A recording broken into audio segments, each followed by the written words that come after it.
Hey, my name is Samar Radi. I'm Vice President of Operation at Polar Racking.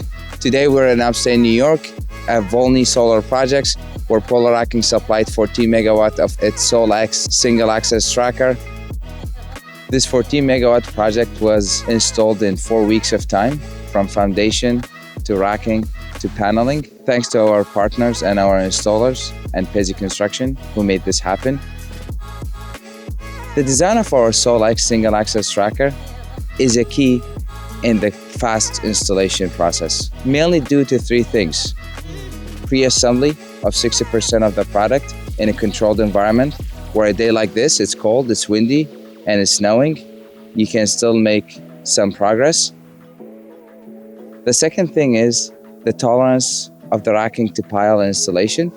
In a conventional racking, you have about 3 to 4 centimeters. With our system, you have up to 14 inches. The third thing is our modular design. You have to worry about 3 foundation posts at a time.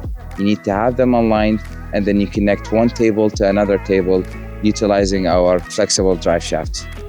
For your next solar projects, reach out to Polar Racking. We would love to talk solutions.